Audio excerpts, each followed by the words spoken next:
try to wrap it down. I'm going to set it to meow. That would be so awesome. Well, it's all fake shutter now, so she set the volume. So why can't we do this? Do you remember Edison's rangefinder camera that you had to advance because the light to trick your brain into thinking it was right, but it, yeah, it's more like less technical and more user right. Yeah. Good job.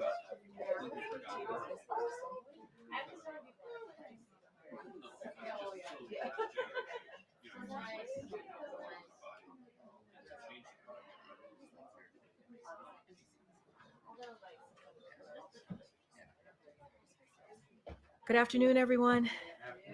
Thank you for joining us. Thank you for joining us. Okay, I have a couple of things at the top, and as you can see, we have guests with us today. Our hearts go out to the families of the 6 individuals still missing after yesterday's bridge collapse in Maryland. As authorities on the ground have confirmed, operations have shifted from a search and rescue operation towards recovery efforts. Secretary Buttigieg and Coast Guard Vice Admiral Peter Gauthier just came from the Oval Office where they spoke with the president about the situation on the ground. After he was briefed on the collapse, President Biden immediately instructed his team to move heaven and earth to aid in the emergency response and help rebuild the bridge as soon as humanly possible. Within hours of the bridge's collapse, President Biden spoke to Governor Moore, Senator Cardin, Senator Van Hollen, Congressman Mfume, as well as Baltimore's mayor and county executive. The president's message to them was clear. We will be with the people of Baltimore every step of the way. The president has remained in close contact with Secretary Buttigieg, who was in Baltimore yesterday to start the discussions about long-term rebuilding efforts and help the on-the-ground response. The president has directed a whole of government response. The Coast Guard has set up a unified command, and the Department of Transportation, U.S. Army Corps of Engineers, FBI, the National Transportation Safety Board, and Federal Highway Administration are all on the ground supporting state and local authorities in their recovery and rebuilding efforts.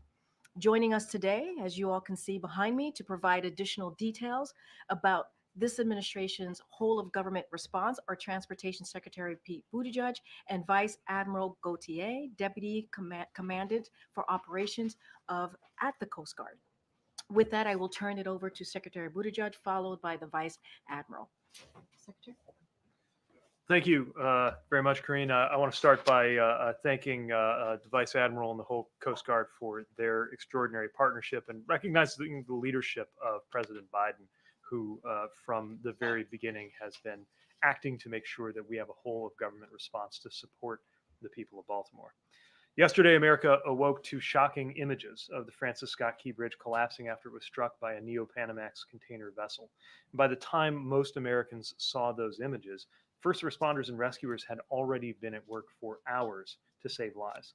That quick work unquestionably made an enormous difference, and they have our gratitude. In fact, if not for several factors, including those responders' efforts, the Mayday call, the maintenance closure that was already underway, and the time of day of this impact, the loss of life might have been in the dozens. But tragically, 6 people did lose their lives, and a 7th was badly injured. These were workers who went out to work on a night shift, repairing the road surface while most of us slept. Work is undergoing to recover their remains, and our thoughts and prayers are with their loved ones whose lives are never going to be the same. Even as those families come to terms with this grief, and even as those recovery operations continue, work is underway to investigate what happened and to restore the key transportation resources that were impacted. When it comes to the investigative work led by the NTSB and supported by the Coast Guard, I will respect their independence and not comment on that work, but I do appreciate being able to engage with NTSB, Coast Guard, and other personnel yesterday at the site. I also spent time with Governor Moore, and I want to express my appreciation for his leadership. The governor's responded to this unthinkable event with focus and compassion, and we're going to be working closely with him and with his state's DOT to support Maryland in their work to rebuild the bridge and reopen the port. I also want to thank Mayor Scott, County Executive Olszewski for their work and their team's work ensuring all resources are brought to bear in that response. While the investigation and the response continue, President Biden has made clear that this whole administration will be providing support in every respect for the recovery and the rebuilding process. From a Department of Transportation perspective, that really comes down to 4 major focus areas.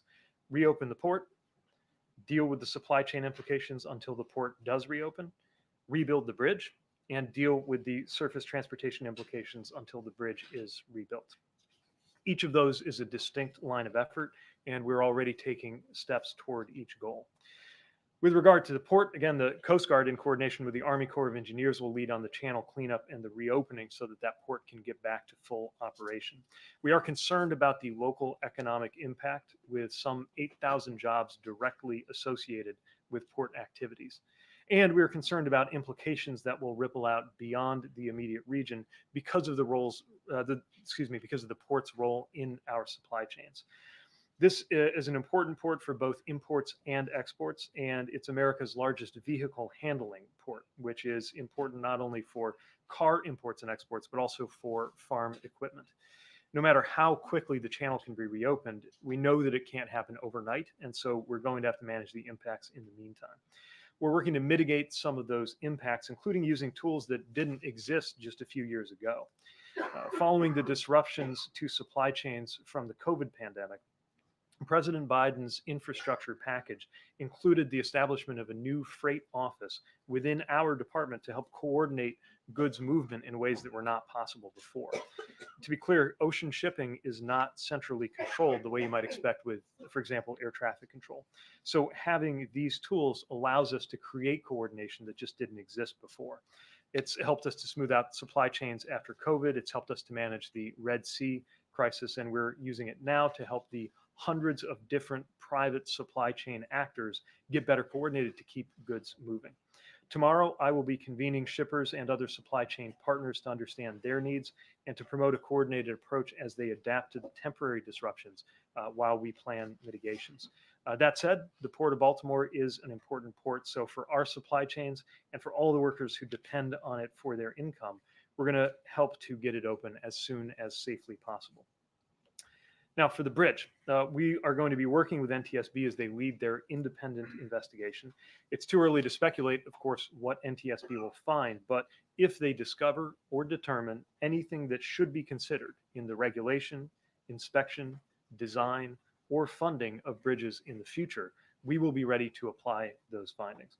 What we do know is a bridge like this one, completed in the 1970s, was simply not made to withstand a direct impact on a critical support pier from a vessel that weighs about 200 million pounds, orders of magnitude bigger than cargo ships that were in service in that region at the time that the bridge was first built. We also know that this is yet another demonstration of the importance of our roads and bridges, which is one of many reasons why the Biden-Harris administration worked so hard to get the infrastructure package passed, and why roads and bridges are the single biggest category in that package.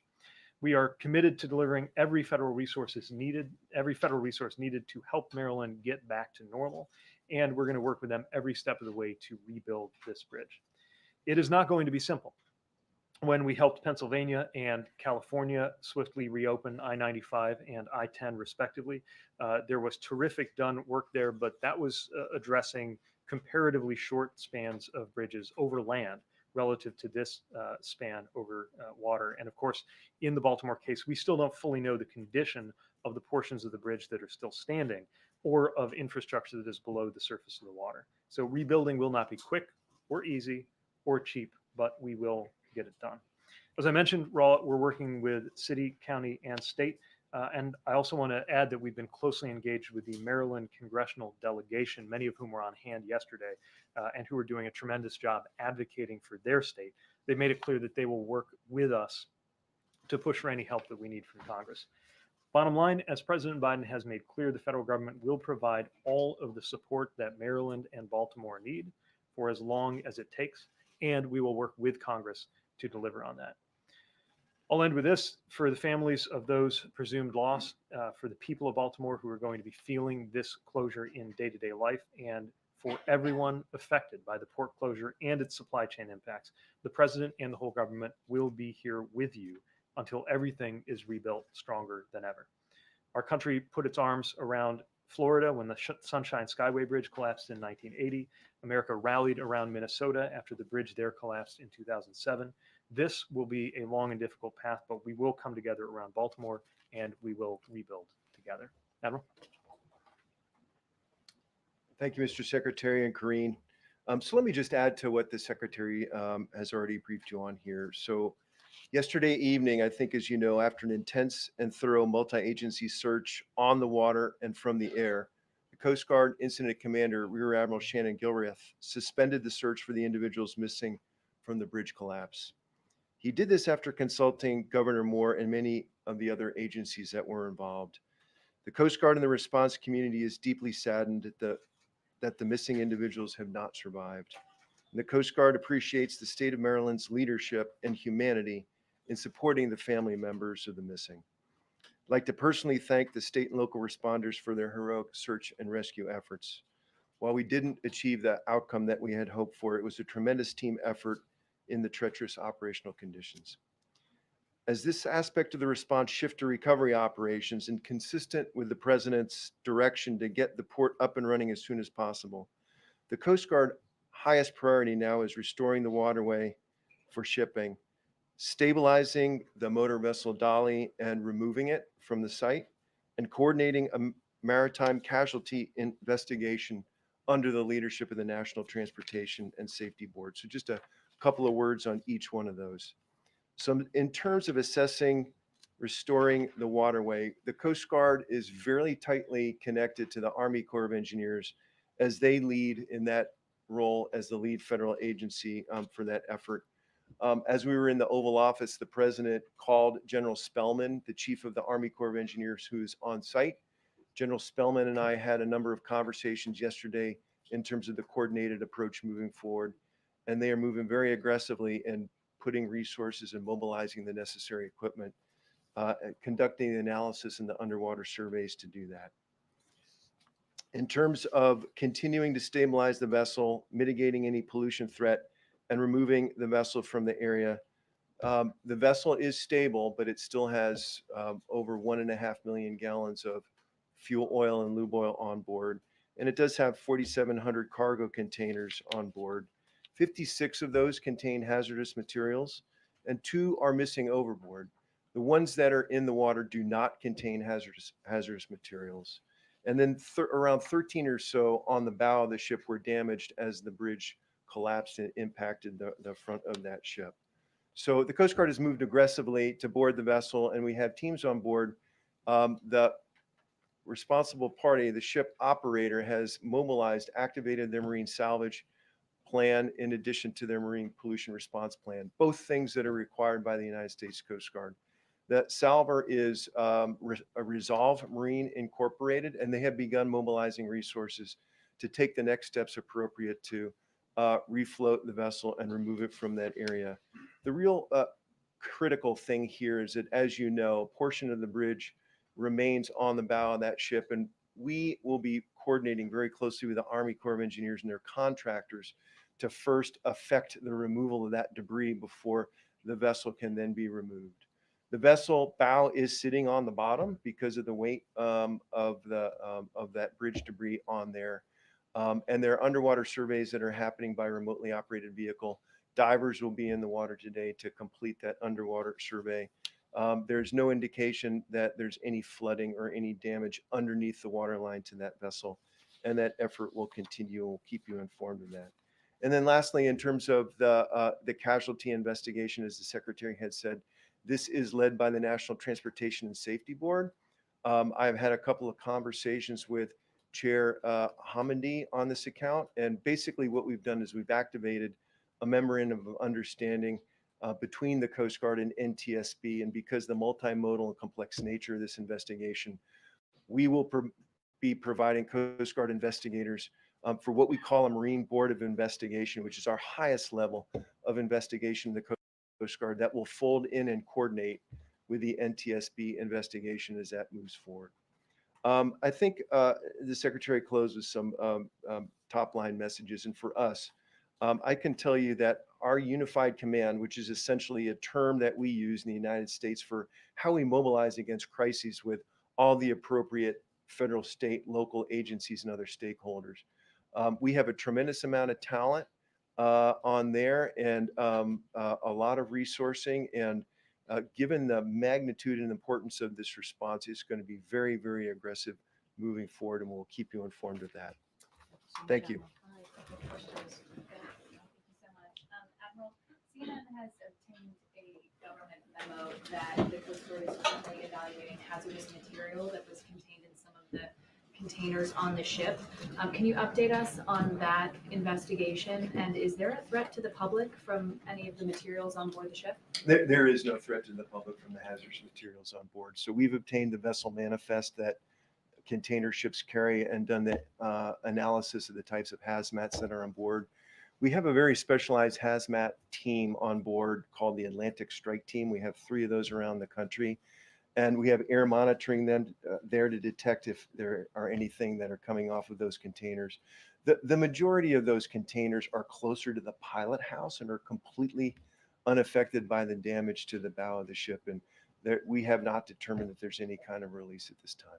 So what do you assess as the risk that some of those materials could leak or spill? So most of these things are things like mineral oils, and even though they're hazardous, we've determined that there really isn't any kind of threat to the public. And Secretary Buttigieg, for you, President Biden has said the federal government should front the full cost of reconstructing the bridge. What do the early estimates say that cost will be, and how quickly can you get that money? We don't have dollar estimates yet, but we actually have provisions that allow us to begin releasing funding even while that is being determined. My understanding is, as we speak this afternoon, an emergency relief funding request has come in from the Maryland State DOT. We'll be processing that immediately to start getting them what they need. Also, later today, there will be a design and procurement oriented meeting that we'll participate in, our Federal Highway Administration, along with MDOT. Again, obviously it's early days, but now is the time to begin scoping that out so that they can get to work.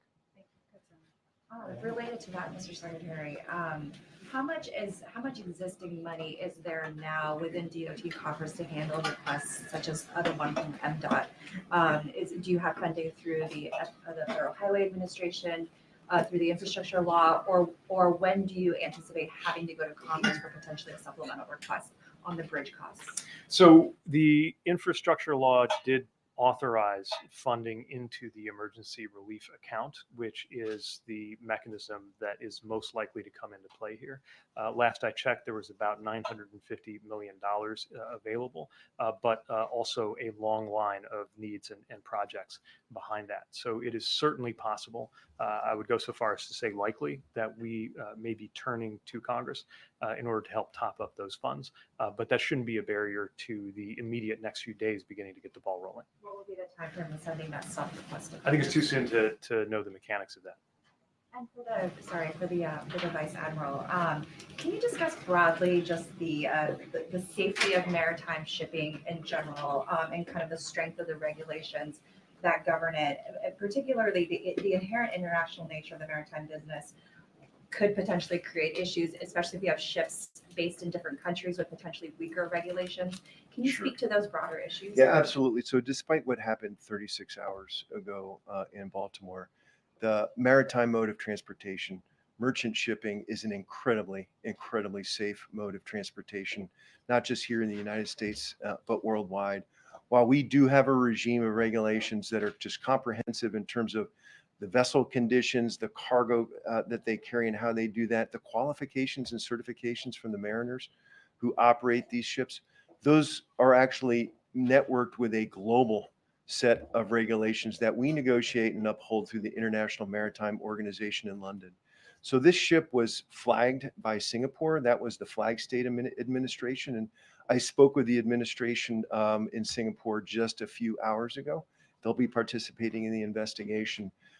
We do something called flag state examinations to ensure that even though these are not U.S. flag vessels coming in, we do an inspection to assure that they meet the high international and domestic standards that we demand.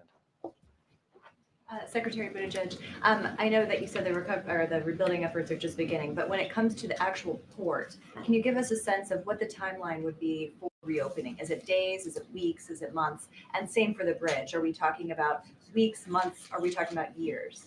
Too soon to be certain. What I'll say in the case of the bridge is that the original bridge took 5 years to construct. That does not necessarily mean it will take 5 years to replace, but that tells you what went into that original structure going up. Again, we need to get a sense of the conditions of the parts that look okay to the naked eye, but we just don't know yet, especially in terms of their foundational infrastructure. So it is going to be some time where commuters are going to need to depend on that 95 and 895 tunnel, and it's going to put pressure on them. As far as the port,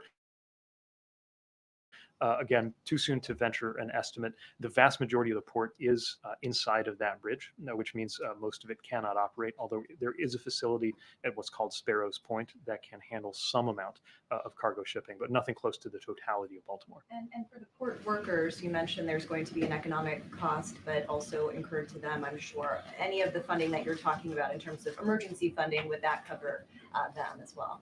Yeah, this is a major concern. The president has directed the administration to find any and all resources that could come into play here. I don't know this to be an automatic eligibility for the emergency relief funding that I mentioned earlier, but we're going to turn over every stone we have. And of course, beyond DOT, there may be other resources that come into play. And sorry, just one more quickly. Have you been in any communication with the owners of this vessel in terms of them paying some kind of consequence here? I have not, and I'd really defer to NTSB and law enforcement for that. Mr. Secretary, do you envision that this would be constructing a very different bridge going forward? You referenced the 1970 state of affairs then. Do you believe it would be an entirely new span? And would you envision different safety mechanisms as you are assessing this at this point? I can't speculate on that. What I will note is that some of the other bridge collapses that were of these proportions, notably the Minnesota bridge collapse, happened because of a design flaw and the bridge spontaneously collapsed. This is, of course, not that. This was the result of an impact. But we don't yet know what NTSB will find or how that might inform plans going forward. And based on what you've seen so far, do you recommend that any other spans take any steps based on what we've learned about however remarkably unusual it was for that impact? Do you think there need to be different steps to protect other spans going forward? Some modern bridges around the world, especially after the 1980 Tampa incident, have been designed with different features to mitigate impacts and protect their peers. Right now, I think there's a lot of debate taking place among the engineering community about whether any of those features could have had any role in a situation like this. Again, it's difficult to overstate the impact of this collision. We're talking about, it's not just as big as a building, it's really as big as a block. 100,000 tons all going into this pier all at once. But one other thing I would add, more broadly speaking, is that the president's infrastructure package has the first ever dedicated federal fund for resilience. Largely that's been construed in terms of seismic resilience and resilience in the face of extreme weather events, but certainly something we'll be looking at going forward, knowing what we've experienced in Baltimore. And lastly, the status of the crew of the cargo ship, maybe the Vice Admiral is better suited for that. Are they still on board and are they fully cooperating with what you need? The crew is cooperating with what we need. They remain on board. And predominantly an Indian crew with one Sri Lankan crew member on board, but they're still there and very much engaged in the dialogue and the investigation. To the Vice Admiral, are there any early indications of what caused the Dali to lose propulsion during its voyage? And what are some of the areas of focus so far when it comes to the investigation into the accident? Yeah, I think we all want to know as quickly as possible, at least some initial findings, but I really need to refer you to the National Transportation Safety Board and their messaging in terms of moving forward very deliberately and on a factual basis to uncover some of those answers. Secretary Buttigieg, you talked about, how, the bridge simply was not built to withstand impact of this nature, but is it your view that the bridge was built strongly enough? Why didn't it have some of the defensive structures around the support column as many other bridges do?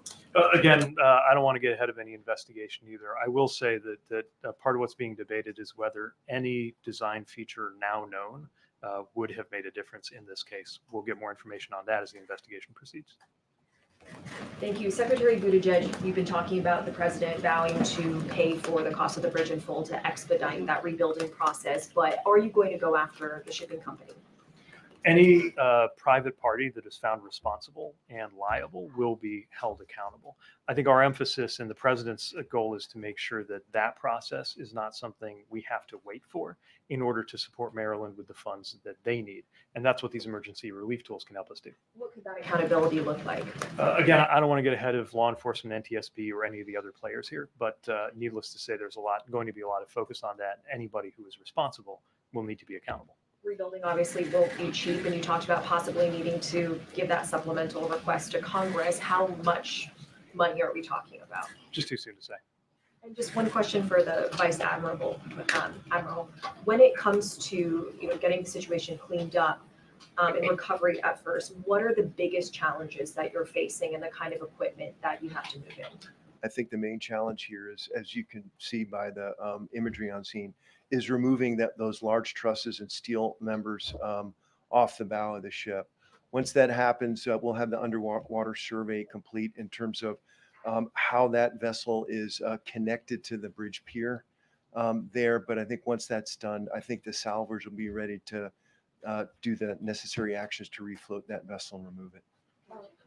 On the contents of the ships or on those 4,700 containers, besides the fuel and oil and hazardous materials, can you give us some general categories of what other goods are on board? Oh my goodness. In any given container ship, you can have a very, very wide range of packaged materials, consumer goods, and many, many other things. So it's going to be a very, very broad cross-section of cargoes. Okay. And then on the other ships that are stuck in the port, can you talk a little bit about what coordination is being done with those ships and what kind of cargo they have and where they're bound for? Yeah, absolutely. So I think we can give you some more specifics on the ships in the port, but I think roughly we've got about a dozen ships that remain in the port that are unable to get out.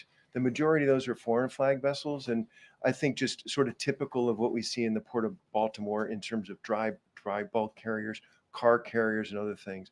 There are a number of Maritime Administration ships that are there as well. And then Secretary Buttigieg, on regulations and requirements, are you discussing waiving any regulations or requirements to help speed along the reconstruction of this bridge? Too soon to say what exact administrative issues may come up, but certainly we have a clear direction from the president to tear down any barriers, bureaucratic as well as financial, that could affect the timeline of this project. Thanks, Karine. Just for the Secretary, you mentioned you were meeting with shippers and supply chain operators tomorrow, but just sort of curious about your early assessment so far. Do you expect the closure of the port to lead to a full-blown supply chain crisis, or what is your early assessment so far? Well, this is not of the proportions of, for example, LA and Long Beach when it comes to container traffic. That's one port complex or two ports that collectively represent 40% of U.S. container traffic. It's nothing like that, but it is an important port and an important system of the East Coast ports. Now, a lot of the goods that come on or off there go as part of runs where ships also visit the ports of New York and New Jersey and Virginia. And so right now, I think there are already diversions taking place to those and other East Coast ports, helping to absorb some of that need. So those are the kinds of things we're getting more information on right now. And I'm looking forward to getting a better sense tomorrow after talking to the shippers. And a quick question on sort of safety reviews. Obviously the ship was involved in an accident in Belgium, I believe in 2016. Is this incident going to prompt a full-scale review of vessels like this? So we've seen what's in the news in terms of that particular incident. I don't know whether that's particularly informative to this. Probably a different vessel crew, different pilots, different weather conditions, and so on and so forth. But nevertheless, we have the Coast Guard keeps the histories, the safety histories of all the vessels that call into U.S. ports. And so we're reviewing that in terms of the investigation. Thank you for the Vice Admiral. Can you discuss your degree of confidence in the victim numbers that we've heard so far? We have seen evidence that there are sonar that's picked up cars at the bottom of the river. Do we know that all those cars belong to the construction workers, or is there a chance that other cars may have fallen into the river? So we've heard similar reports in the news, and so basically the Coast Guard is going off of the numbers of individuals that have been provided to us by the state of Maryland, as they were the ones who were administering the bridge and had the best idea of how many individuals might have been involved. Secretary Buttigieg, you mentioned earlier that there is not an air traffic control type body for shipping. Is that an indication that you think that there should be something like that for the future? No, it's a very different system, but I do think it's important for the public to understand that if a runway or an airport goes out of service, and then there's immediate instructions from a central authority on what to do and where to go. It just doesn't work that way in shipping. What I will say is we have felt, especially since the summer of 2021, that there needs to be more coordination than there has been in the past. I think sometimes even not just as a matter of practice, but as a matter of culture, different shippers and other entities that have been rivals just don't coordinate. We built a program called Flow, which invites different participants, cargo owners, shippers, ports, terminal operators, and others to begin sharing data. That's something that served us well going to the Red Sea issues. It's certainly serving us well right now because that data can help us get a sense of how these effects are rippling through other ports. So we welcome that coordination. We're trying to promote it, but that doesn't mean that it's happening on a command and control basis. Thanks. Secretary Buttigieg, when was this bridge last inspected? Was it on a list for replacement? It's more than 50 years old. And can you give us a ballpark figure of when you'll reopen the port? You said 5 years on the outside to rebuild the bridge, but just ballpark it for me. Days, weeks, months, years to reopen the port. And finally, what's the estimated economic impact for the closure of this port and the downing of this bridge? So on the first one, I'll refer you to the state. They'll have the most up-to-date information on the bridge. They inspected it, but what I'm asking, was it on a list of, and they noted it was 50 years old, and they also noted that it had some questionable parts to it, but was it on a list to be replaced with the infrastructure bill? It certainly was not the subject of an immediate discretionary grant to replace it or something, anything like that. We do have some work going on I-895, but to my knowledge, nothing immediate in terms of any discretionary grants going to the bridge.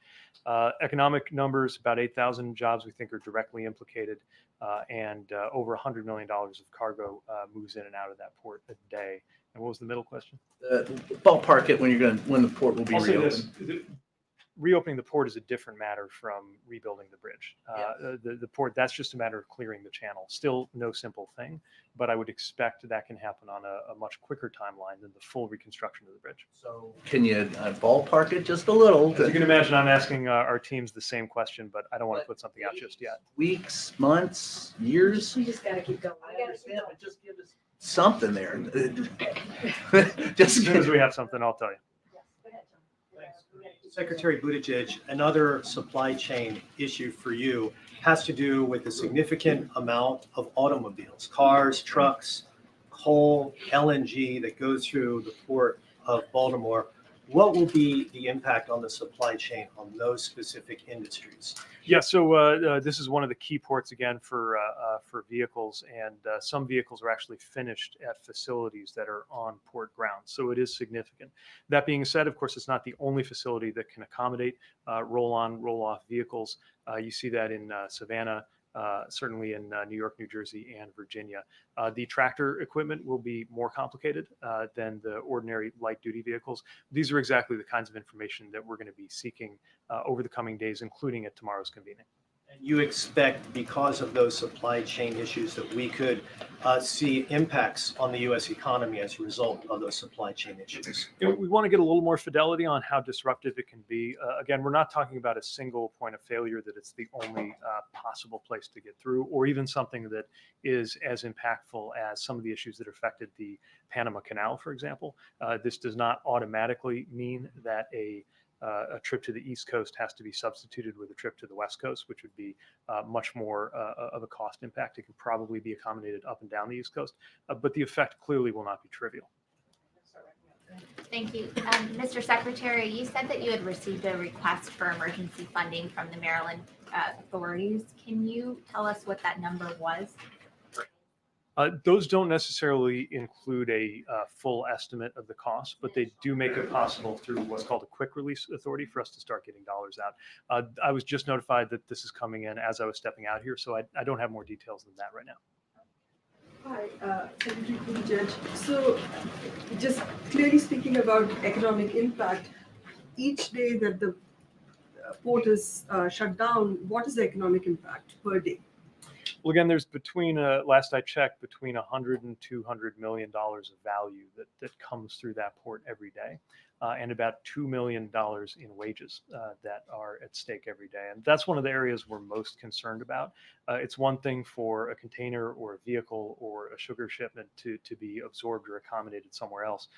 But these longshore workers, if goods aren't moving, they're not working. Now, right now, there is work taking place, even inside of that bridge, because of the work that has to be done to offload some of the vehicles that are stuck there and get that back onto surface transportation to go out to other sites. So they're likely working right now, but that work won't last long, and that's one of our main areas of concern. And for Vice Admiral, thank you very much. So when you look at CFR, the Code of Federal Regulations, you earlier talked about how you inspect these vehicles, right? The Coast Guard inspects these vehicles.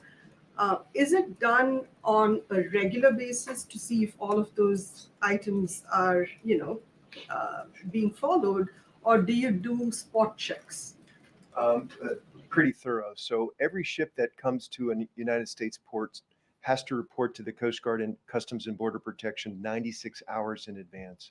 What we do then is look at cargo, look at the vessel history, look at the individuals on board, and we'll put them through a risk matrix to determine, based on their past history and another set of factors, on whether we should board and inspect or not. But it's a pretty thorough process.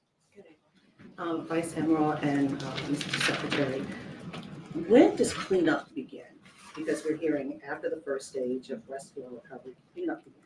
And the question is, once cleanup starts, will there be at least one channel to come through because of the importance and the uniqueness of this port, not just for Baltimore, but for the country, to include the Midwest, with the farming equipment that goes on the CSX line that's right there?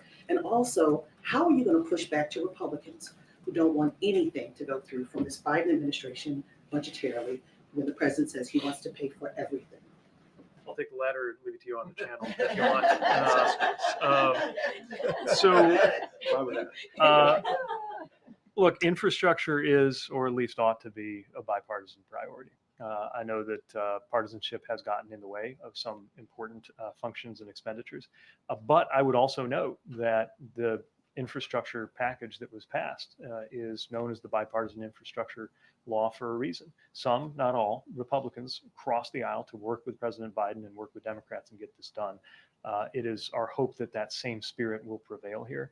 And I would also remind any member who might find themselves on the fence when any requests that might come through materialize, that today this is happening in Baltimore, tomorrow it could be your district, and we really need to stand together, red, blue, and purple, to get these things done. And what about the channeling? The cleanup and the channeling. That's right. So in terms of cleanup, in terms of the debris assessment removal now, again, the Army Corps of Engineers under General Spellman are being very aggressive in mobilizing equipment, beginning the underwater surveys and the necessary actions in order to first understand what they're facing in terms of challenges with not just the debris on the surface, but underwater. So they can give you an idea on sort of what their assessment looks like. So we can safely say the process for cleanup and possibly opening a channel is already underway because you are assessing what's going on down below. So Admiral Gilrath, the Coast Guard Incident Commander, and General Spellman for the Army Corps are very tightly linked and coordinated on the necessary actions to do this. Not waiting in order to begin this process. Now, we do need to be sensitive because the state of Maryland is conducting the body recovery operations in and around the same area where the debris assessment removal needs to take place. But again, in terms of those details, Army Corps is best to answer that. Thanks. Good. Mr. Secretary or Vice Admiral, what kind of changes could this lead to the operations at the ports? Like, could we see tug escorts going through for bridges like this? And would that make a difference in this?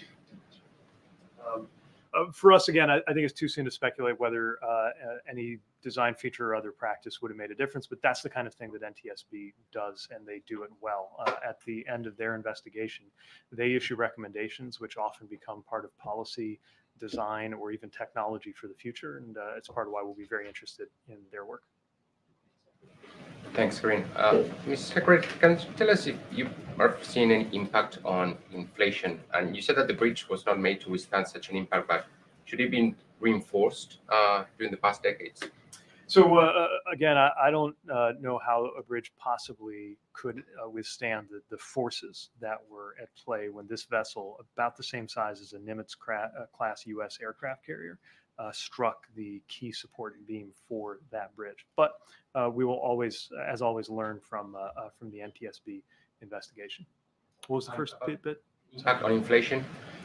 Too soon to say. I think this is definitely a different ballpark from what we saw with the West Coast issues in 2021. But that's part of what we hope to gather more data on soon. I will say, a lot of the disinflation that we've seen has been a result of the work that the president led to improve and smooth out our supply chains. So we see a clear relationship between supply chains and inflation, but this is more localized and more specialized than what we saw in 2021. Secretary Buttigieg, have you or the president been able to reach the family members of the 6 victims, or do you plan to try to contact them? First of all, our hearts and our thoughts are with them. I know right now they are shifting from yesterday, where they were really in the mode of hoping for news, to today facing the worst kind of news you possibly could. I can't speak to anybody else's conversations with them, other than that I know Governor Moore spent time speaking with them. For the Vice Admiral, you had said earlier that there's a process by which the Coast Guard will keep track of ships that may have been involved in previous incidents. And we already know that the Dolly was involved in a previous incident, not similar to this one, but an incident nonetheless. So was the ship on the radar for the Coast Guard in terms of, keeping an eye on it? And if not, a second follow-up question is if ships have already been flagged, if you will, for having been involved in incidents, what's the process for that when they're coming into a United States port? So maybe I'll answer the first part of that question first. It's the same process for every ship. We get the notification 96 hours in advance of arriving at a U.S. port. We do an examination together with Customs and Border Protection, a review of the histories of these ships and other factors, cargoes that they carry, and so on and so forth, to do a risk ranking and then make a determination about whether a local Coast Guard team, and CBP participates as well, whether we should do a boarding and do a safety examination there. In terms of the history of the ship, again, I think this one incident that has been discussed within the media, I think we need to take that within context in terms of what may or may not have happened with a different crew on board, different situation, different pilots, and so on and so forth, maybe not related to the vessel condition, so to speak.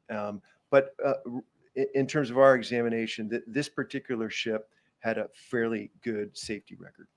Okay, thank you so much. Vice Admiral, thank you so much, guys. Thank you. All right, thank you. Have a great one. Thank you. Thank you, guys. All right, thanks, guys. Thank you so much, Vice Admiral. Thank you so much, Secretary Buttigieg. All right, I have a couple things at the top before we continue with the briefing.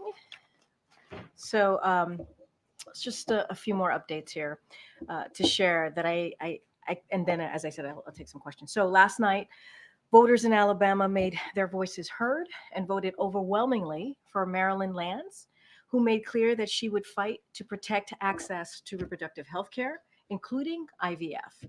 It was a decisive victory in a long-held Republican House district, and the president congratulates her on her win. As we saw last year in Ohio and previously in Michigan, California, Kentucky, Vermont, Kansas, and Montana, in every state where abortion has been on the ballot, the American people overwhelmingly vote to protect reproductive freedom.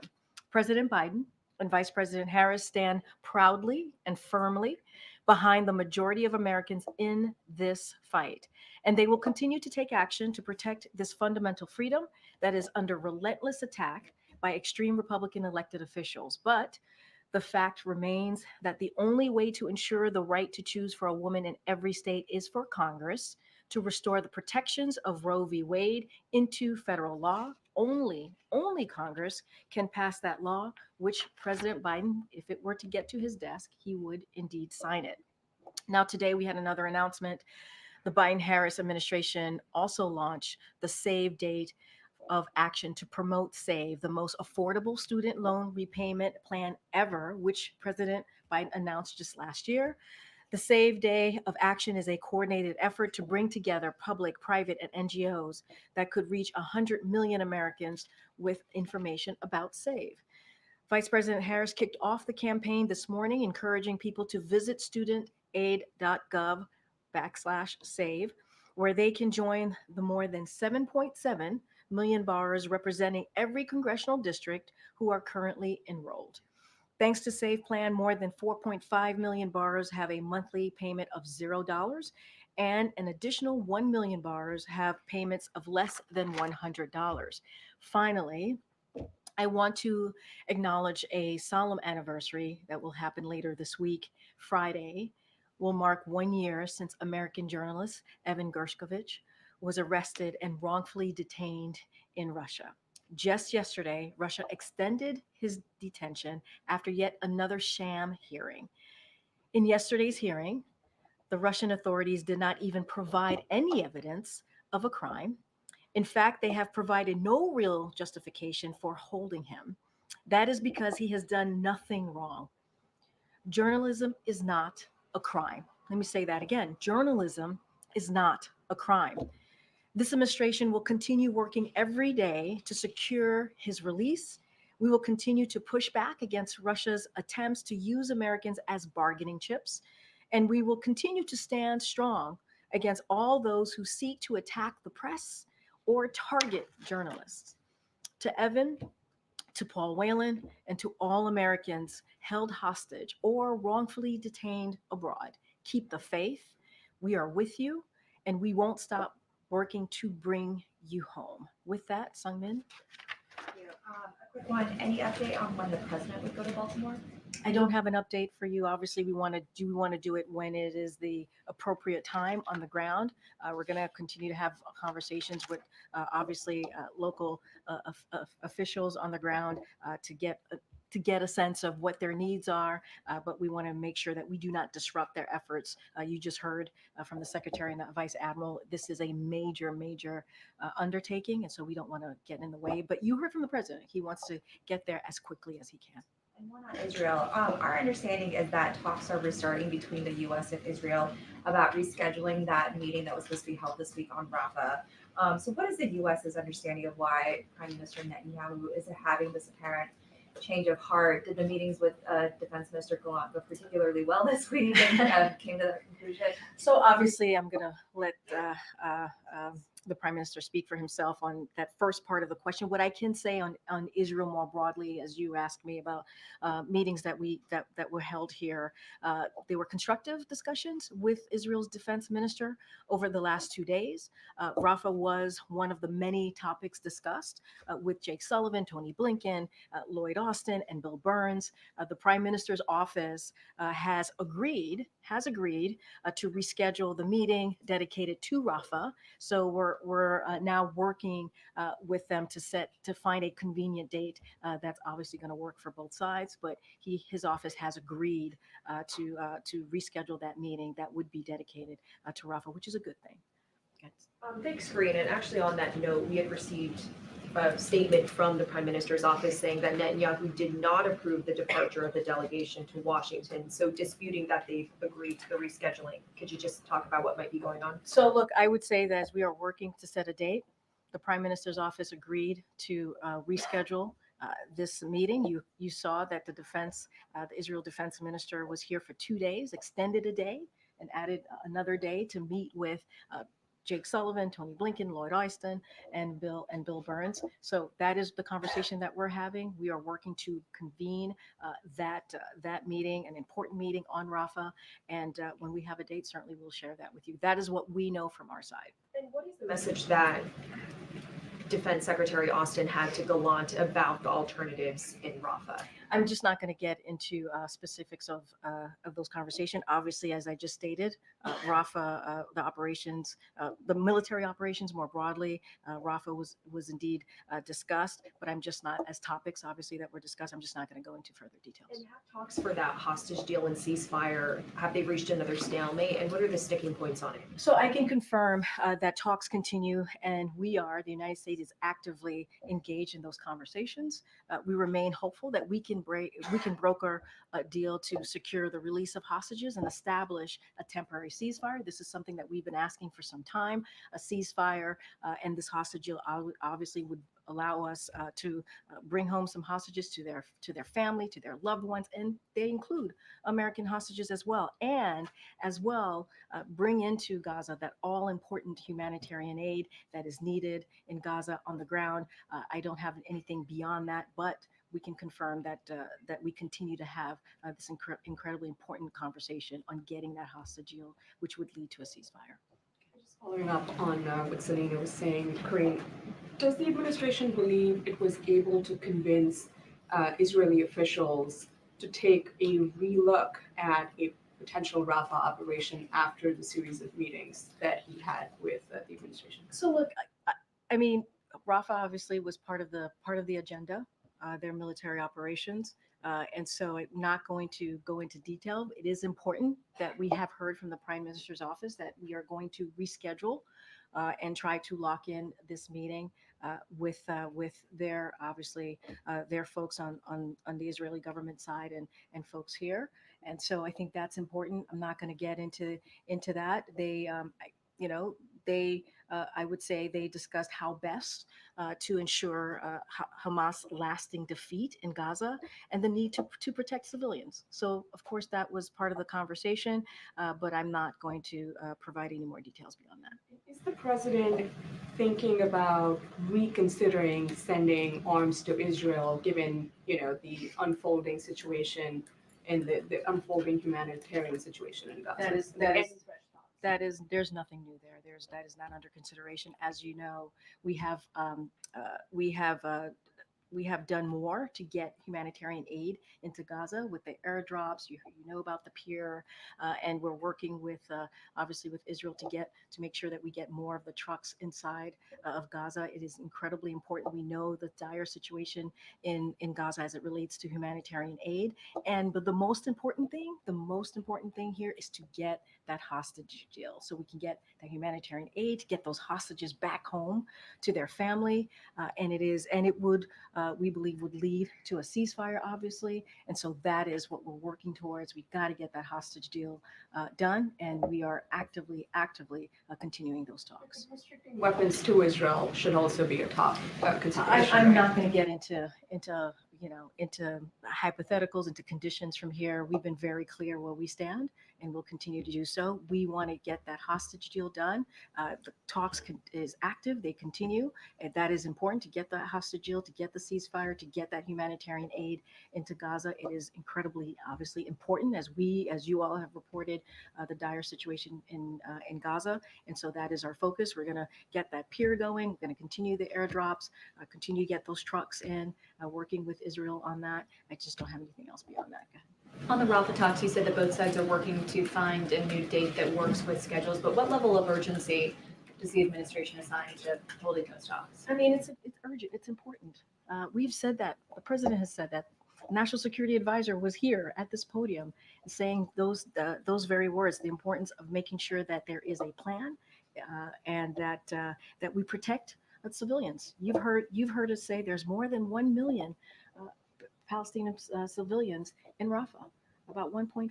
We have to make sure that they are protected. But at the same time, we want to make sure that Israel also makes sure that Hamas is no longer operating, right? And so that is important as well. But These talks will get us into a place where there is a plan, that we hear their side, they hear our side.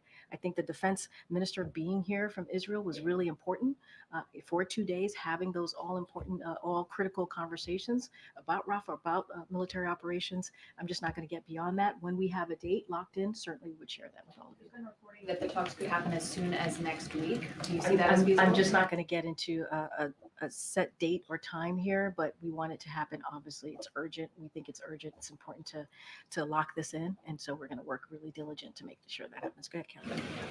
Tomorrow, the president will be in New York, and he is going to be with 2 former presidents. I'm not asking about the campaign piece of that. Could you speak to the historical significance or the stature of the moment to have 3 presidents together? And while he is in New York, you, I'm sure, have seen reports there was a New York City police officer who died in the line of duty. Any plan to acknowledge that officer? So a 2-part question, but first about the historical significance of the president's being. So let me, and I'm going to be really mindful, and I have to say this, this is a Hatch Act. I am a federal employee. I'm not going to follow the law and not comment on 2024 campaign, but I'll say a couple of things at the top that President Obama and President Clinton strongly support President Biden's leadership and obviously his agenda. All 3 have agree overwhelmingly on the issues that this president has been fighting for the past 3 years, including an economy that works for all, leaves no one behind, that is economy that's built from the bottom up, middle out, making sure that we protect our critical freedoms. That is something that they all 3 agree on, freedom to choose, or protecting our democracy. And so they are, of course, there are, of course, many conservative leaders in the country who oppose the dark vision put forward by extreme Republican officials that would drag us into the past, would trickle down tax giveaways to the rich, cuts Medicare and Social Security, radical abortion bans, and attacks on the rule of law. That is not these 3 presidents. So we understand the importance of the 3 of them being together. Obviously, this is going to be an important important event. I want to be really careful and not speak to a campaign event. Obviously, the campaign could speak more specifically to the broader significance of them being there. But look, these are presidents, 2 former presidents, the current president, that believe in what we're trying to do in the Biden-Harris administration, trying to move this country forward, trying to make sure we're protecting our democracy, protecting our freedom, building an economy that leaves no one behind. And I think that's what the most important here as it relates to the death of the officer. Look, our hearts go out to this officer who tragically lost his life in the line of duty. We're also praying for his family during this difficult time, who now has an empty seat at their dinner table. President Biden is deeply grateful for the sacrifices police officers make to keep our communities safe. This shooting is yet another painful reminder of the toll of gun violence, that what it's doing to inflict on families and our communities and our nation. And that's why the president signed more than 24 executive actions. That's why we're able to pass a bipartisan agreement to deal with the gun violence that we're seeing in this country. Obviously, more work needs to be done. We need Congress to continue to act on making sure that our communities are safe. Again, our hearts go out to this officer and his family. It's a difficult time for them. Go ahead, Sabrina. Thank you. Do you have any comment on the decision by a federal appeals court today to continue blocking Texas's migrant deportation law, SB4? So a couple of things on that. Obviously, I want to first take a step back and just remind us how we got here. We have said from the beginning that SB4 is an extreme unconstitutional law that will burden law enforcement and make communities less safe. We disagreed with the Supreme Court order yesterday, letting the law go into effect, and we welcome the Fifth Circuit and their decision overnight pausing the implementation of it. Ultimately, we need real solutions, right? We need that decision, that negotiation proposal that came out of the Senate in a bipartisan fashion. We need that to move. We need it to move out of the Senate. We need it to move out of the House and to get to the desk of this president. And we believe that that bipartisan border security agreement would not only be the toughest, but it'd be the fairest. And it took us a couple of months to work on it. It got support from the Border Patrol Union. It got support from the U.S. Chamber of Commerce, something that you don't see nowadays.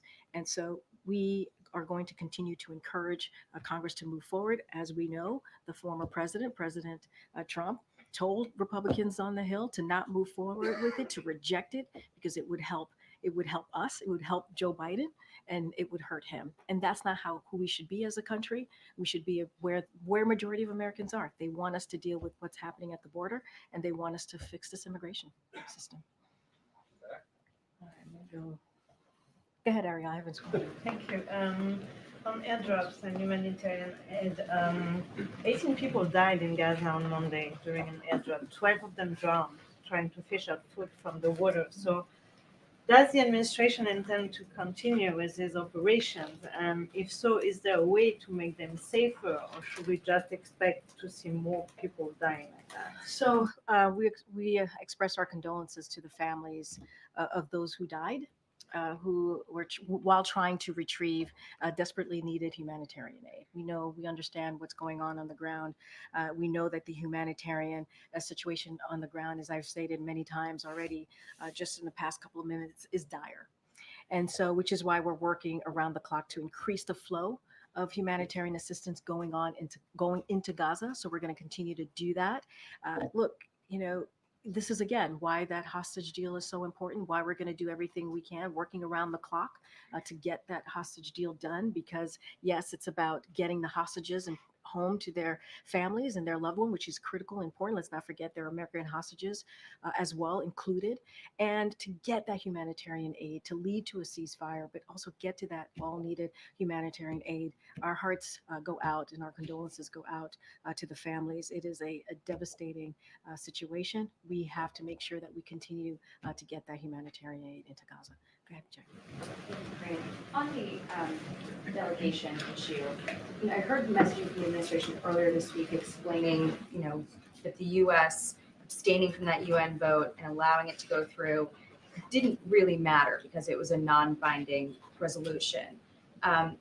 But if it doesn't really matter, why not vote no again and avoid this whole fallout with Israel, because it obviously mattered to them. And so I guess where I'm coming from is, how did we get here? What caused this? Is it politics? So look, the principles of the deal were there, right? It talked about a ceasefire. It talked about hostages, which we believe the principles were there. But we believe the only path forward to a ceasefire is to negotiate a hostage deal, a hostage release as well, right? We believe those two things are both important, and to do that together. And so this Didn't condition them. Well, that's not how we saw it. Right. And so we have long said a ceasefire will not be achieved in the Security Council, but through diplomacy on the ground. That's what we have said. We have to see that diplomacy on the ground. And so the resolution, as you just stated in your question, is non-binding and does not create new obligations under the international law, such as what the council does when it imposes obligatory sanctions. But nevertheless, that shouldn't matter. Even though the resolution lacks the binding provision, all Security Council resolutions carry great weight and should be implemented. In this case, however, it is irrelevant whether the resolution imposes any new legal objections, as the text demands exactly what the United States has long been pushing. We want both a hostage deal and a ceasefire, making sure that humanitarian aid gets in. And that's what we want to see. That's why we believe the principles were right, but we didn't feel like it did exactly where we stand on our policy. It wasn't nothing. The U.S. has blocked previous votes from going through that looked exactly like this. So what caused the shift, and what is the president's reason for allowing this to go through? It is a change. No, it is not. It is not a policy change. We've been very clear. I disagree. We've been very clear that in order to get a hostage deal that would lead to a ceasefire, we also got to get that humanitarian aid. We believe it is all connected in that way. And so that is where we stood. That's where we've been. It is not a policy change. The principles were there, but we have a way that we want to do this, right? A hostage deal, those are the critical conversations that are happening, the active conversations that are happening, making sure that we get those hostages home. American hostages are also included to their loved ones. We also got to get that humanitarian aid. And we believe that diplomatic effort, the diplomacy, the diplomatic work that is being done would lead us to that. And so we've been very clear and steadfast about this, and that's where we're going to continue to be. This is linked to the president worried about losing Thank support you. from Gen No, this Z is, or. well, let me be very clear. Let me be very clear. This is not about politics. It's not. The president does not lead his national security or things that are the right thing to do in this sense, right? Getting that hostage deal, making sure hostages come home, including, as I said, over and over again, American hostages, getting that humanitarian aid into Gaza and making sure that we believe that would lead to a ceasefire. That is not about politics. That is about the right thing to do. This is why we continue those active conversations and making sure that we can get there. It is important to get this done. Go ahead. Why do you think that the United States, which is Israel's most important ally, seems to have so little clout right now with Israel? I disagree. I don't think that is the case. Our position is going to continue to remain the same. We have been really clear. We are committed to supporting Israel in its fight against Hamas. We've shown that. We are committed to that. We've said, Hamas has said that they're going to repeat, they've said this, they're going to repeat October 7th again and again until Israel is annihilated. And because we cannot expect Israel to accept a situation in which their citizens continue to live under that threat. At the same time, it's critical that Israel do everything possible to protect civilian casualties and conduct operations. Look, we are having those diplomatic conversations. You just heard me lay out how the Israel defense minister was here. He stayed for 2 days. He met with Jake Sullivan. He met with Lloyd Austin. Those are high level, those high level conversations. And that is important. And the Prime Minister's office said that they want to reschedule this meeting so that we can talk about the Rafah operations. We welcome that. And we're going to work with their teams to make sure that happens. Right. You have made it clear that you think a land invasion of Rafah is a mistake. Netanyahu has made it clear that he's going to go ahead and do it anyway. So I'm just hold on, but wait, they have agreed to come and have a discussion about that. That's important too. We can't miss that. We can't miss the fact that there's an agreement to have a meeting here to talk about the Rafah operations. That is what we're going to do. The Israel defense minister was here for 2 days. For 2 days. That was on the table, was part of Rafah operations, was certainly Rafah was certainly as one of the agenda items. That's important. So conversations are happening. We're going to set this date in the upcoming days to have this meeting about the Rafah operations. We're going to share our side. They're going to share their side. And that's what you do. That's what diplomacy is about. And I think that's also really important. I know I have to wrap. This has been a very long brief. Is the president concerned about the college Go ahead. I haven't called financial you. I aid haven't called delays? you. Go ahead. Thanks, Karine. Has the president spoken with or plan to speak with those that were rescued from the bridge collapse or to the families of those who were lost? I know Secretary Buttigieg was just asked that question. I think it might have been one of the last questions he got before leaving here. Obviously, as I started off this briefing, our hearts go out to the families of those six people and who are now missing. And I can't imagine how hard it is for them right now. And so I don't have anything to read out to you about a president conversation or a call, but we're thinking of them. And this is a president that has always said he will be there for that family. I just don't have anything else to share. And the Republican National Committee has been asking those seeking employment within the organization if they believe the 2020 election was stolen, serving as an apparent litmus test for hiring. Do you have any comment about this kind of prerequisite? Yeah, I mean, I want to just say a couple of things. I want to be mindful not to comment on 2024, but I'll say more broadly, this is a president that believes in the rule of law, believes that the need to respect the officers who put their lives at risk on that day and to keep everyone safe. We saw what happened on January 6th. Some of you covered that. Our democracy was under attack. We lost lives. It is what we saw was because of the dangerous conspiracy theories. There were people, 2,000 folks, right? 2,000 people who were mobsters, who were mobs, and they were there because they didn't believe in a free and fair election. And that's why they were there. The Trump administration itself certified that the 2020 election was the most secure in our history. But yet, this is what we saw. And so we're going to continue to stand with law enforcement. We're going to continue to fight for our democracy. And I'm going to be very careful not to speak beyond that, what the RNC decides to do. All right, everybody. Thank you so much. About that ongoing college financial aid